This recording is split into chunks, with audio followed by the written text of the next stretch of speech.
Well, hello world, welcome to Raccoon Point Studios. I'm Sean Bombs, and today we're taking a look at the Nobles Natural Overdrive pedal. Now this is a tube screamer slash boost pedal. It's basically a tube screamer on steroids, and I'll show you why in a second. I bought this with my own money. No one's paying me to say any of this. I accidentally stumbled upon this at the Guitar Man in Salisbury, Maryland, when I was trying out an amplifier there, and I asked Nayland, hey, can you get me a tube screamer? I want to see how this crunch channel acts with a tube screamer in front of it. And this is what he brought me. Well, let's plug it in. And he did, and I didn't leave with the amp, but I did leave with this pedal. So that's the little story behind it, like you give a right? So let's get into this. What makes this thing cool is, first of all, it can run off 9 or 18 volts. 18 volts is going to give you a higher headroom, so I'm running it at 18 volts because I have the ability to do so. Then you have a bass cut right here, and that's going to take out some low-end rumble if you're putting it in front of crunch or an overdrive channel of an amplifier and you're trying to get rid of some of that low end and tighten the sound up. You can do that with this. Then you have your drive that's going to be overdrive, and then more overdrive the more you turn it up. And then you have the spectrum, which is really a tone shaping knob, but it's an EQ curve, okay? So it's going to add gain though as well because of the nature of whatever they did with this EQ curve. So it interplays with this level quite a bit. Once you crank this, then you have to mess with this. If you have it all the way down, this level's mainly going to go up to like 8 or 9 to, be somewhat unity with your original tone. All right, but all these kind of interplay, and you'll see that in a second. The other awesome thing is underneath here, if you open this up right here, that's where you put a battery. That's not the awesome thing. The awesome thing is that it can be true bypass or buffered. And there's a little switch down there that you can, a little flathead screwdriver or something. You might be able to reach your fingers in there if they're smaller or thinner. The cool thing about that is the true bypass or buffered is, say you run this in front of your fuzz pedal, and your fuzz pedal is a fuzz face or something of that nature. They usually don't like a buffered input in front of them. You can turn the buffer off. But say if you're running a rig like I am today, where I have an effects loop going, I have a lot of different cables, longer cable runs, all that stuff, I can put it in buffer mode, and then it's going to help minimize any kind of noises or loss of signal. Basically loss of signal more than the noise. All right, so that's cool. And then the other awesome thing is, because it's a boost and an overdrive, this is the switch for that. So right now it's in boost mode, and if I turn that on, it's just the on, right? The green is on, it's in boost mode. If I hit this, now it's in overdrive. But what happens if you want to use it as a boost and an overdrive? They have a jack back here for a remote, so you can hook something up like this MXR toggle momentary switch or whatever, and boom, you have the ability to do that. So I'll show you that in the video in a little bit, but let's get into some sounds. So right now I have everything on my clean channel, and I'm gonna try to set it up how I had the clean on the intro. Let's see. So this is my clean sound of the JVM 410. I'm using my DePinto with humbuckers into an aux box using a V30 cab simulation.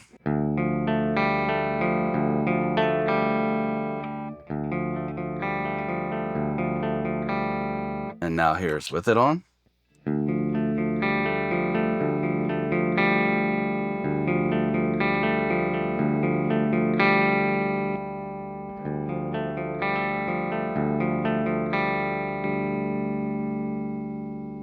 Turn it down a tiny bit so nobody cries.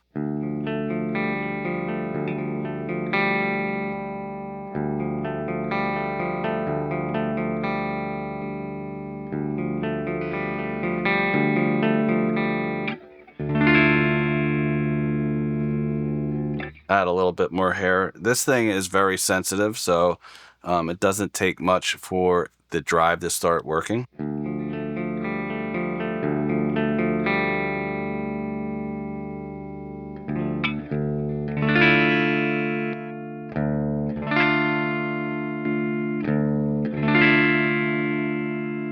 See, it's a very nice boost, and this spectrum and all that stuff is very, very tone shaping.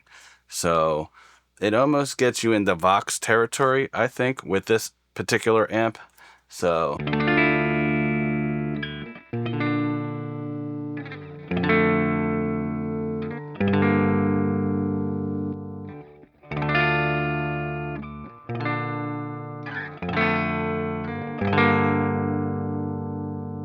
the reason I really liked it is when I put the delay after it. Without this on, it sounds good, but the delay and the guitar tone kind of mesh into one, which sometimes I like, but for this I wanted the articulation of the picking.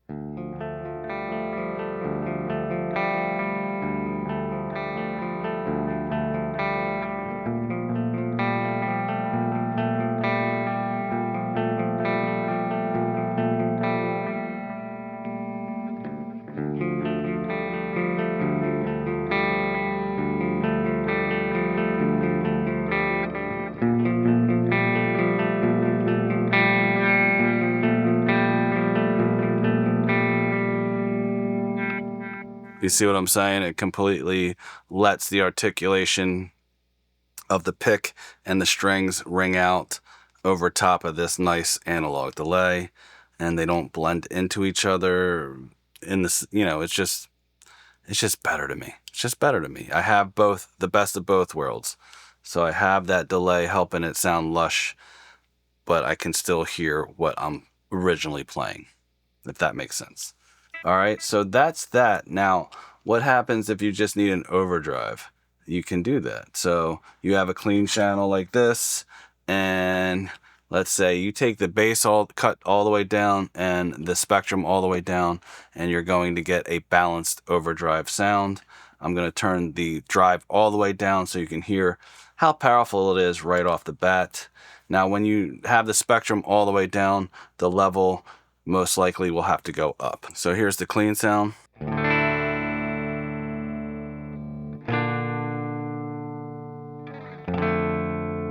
And now the overdrive balanced.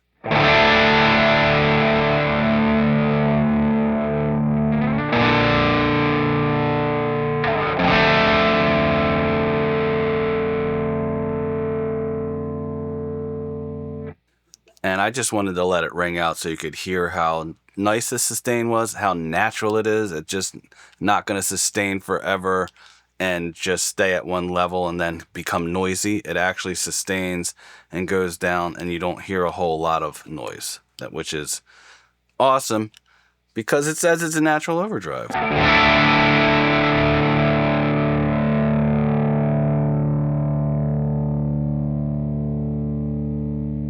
Right? I mean, you have that little tiny bit of something, but it's nothing really.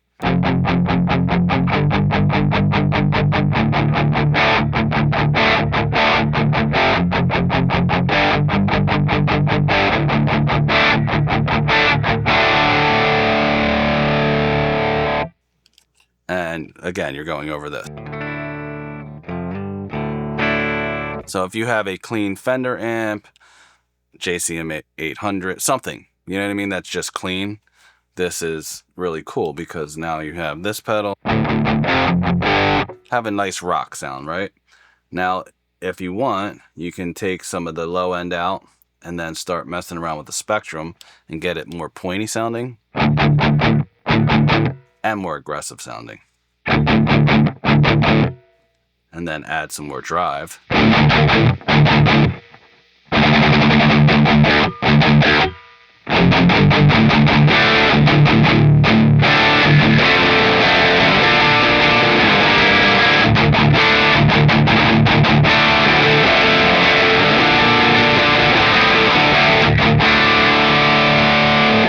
Wow, that was really awesome. So, but my point is, you can do all that stuff. Now, you hear that sound if you have a gate, then that's where you put it on. You know what I'm saying?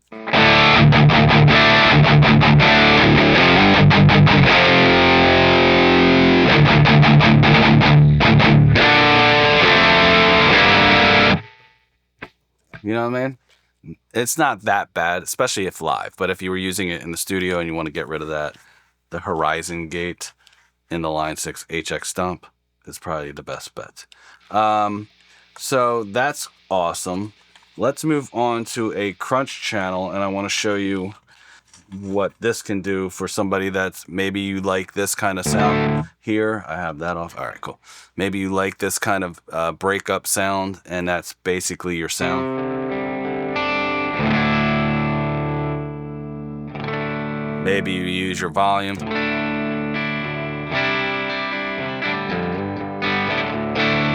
Maybe you use your volume to, clean up, and you always leave your amp kind of in this crunch area where it's almost the edge of breakup here.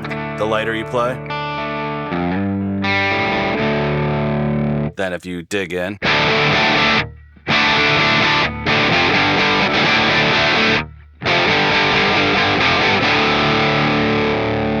all right. So I don't remember exactly what my settings were for this, so we're gonna just try to dial something in. But right now I have it in the overdrive, and it's in front of the crunch. So we go.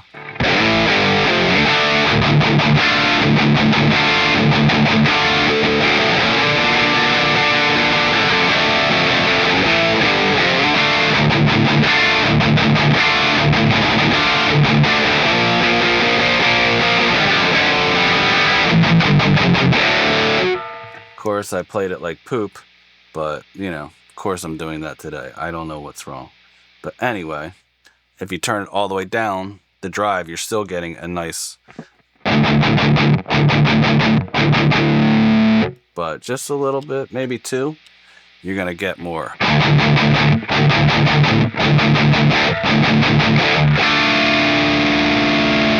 So maybe you would want this on.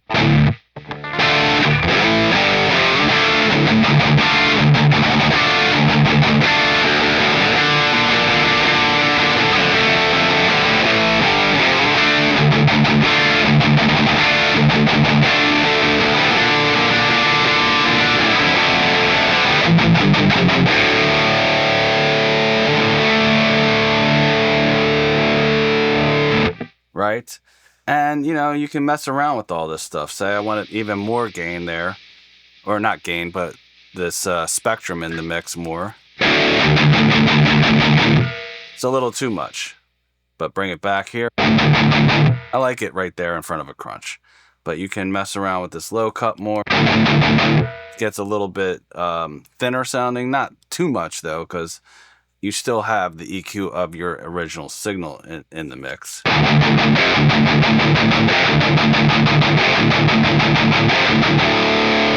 Compared to this. Turn that off.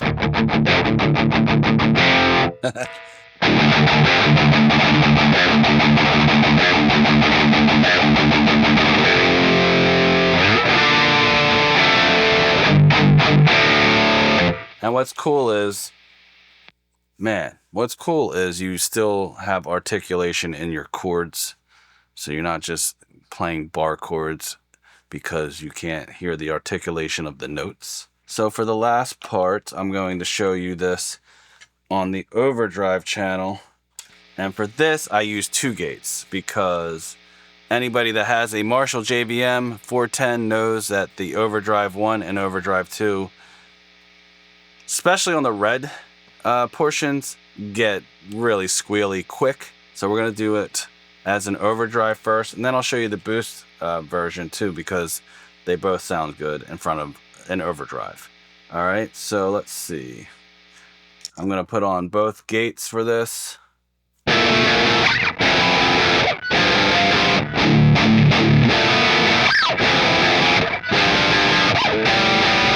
All right, now I put this on.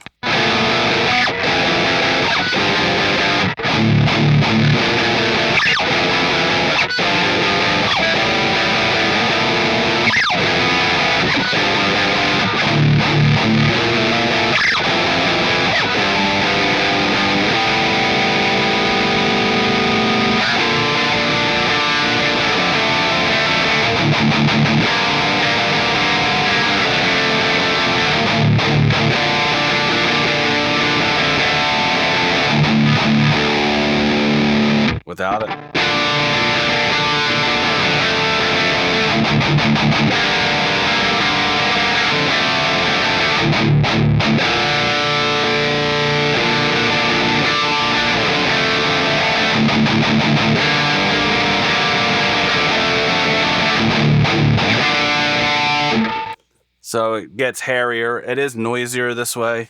But, you know, I was going for that over-the-top sound. You know what I'm saying? But you could use it just as a boost for this. Turn this up a tiny bit. And you'll get the added benefit without the added noise. So let's try that.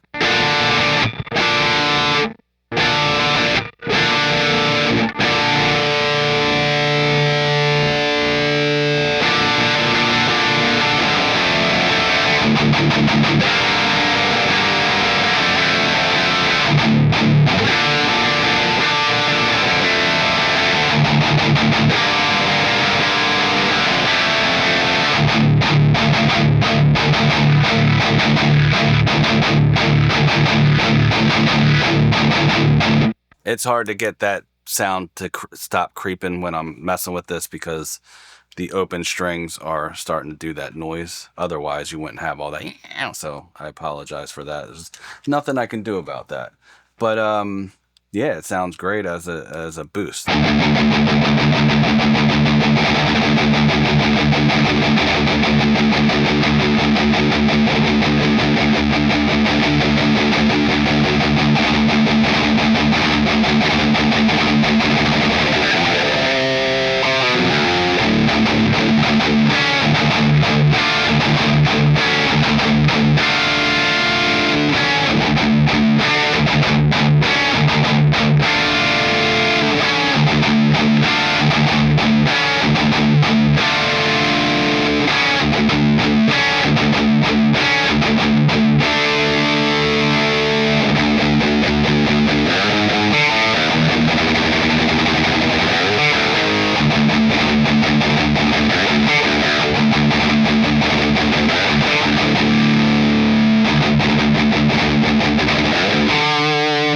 See what I'm saying? You just get a little bit more hair on it.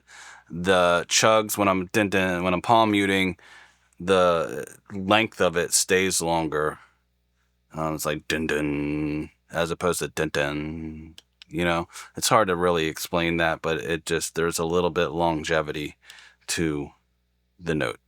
Stays steady because it's taking away some of the dynamics. You know what I'm saying? So that's the trade-off. You know, the Marshall is incredibly dynamic. So it's an unsung hero, I feel. It's a great amp. One last thing I want to show you is this remote jack. Now, my MXR, for some reason, hasn't been working. This one hasn't been working that well. I don't know why. It will work, but it's finicky compared to my other one that I have for this HX Stomp right now. But let's see what happens. Oh, see it? There it goes. It turns on, turns off. Let me make sure I'm in the frame. Yep. Turns on. Hey, see? I think it's my... What's just working? There we go. So it's not this, it's this. All right? It's not you, it's me. All right, so hopefully you got something out of this video. If you did, smash all the buttons and, you know,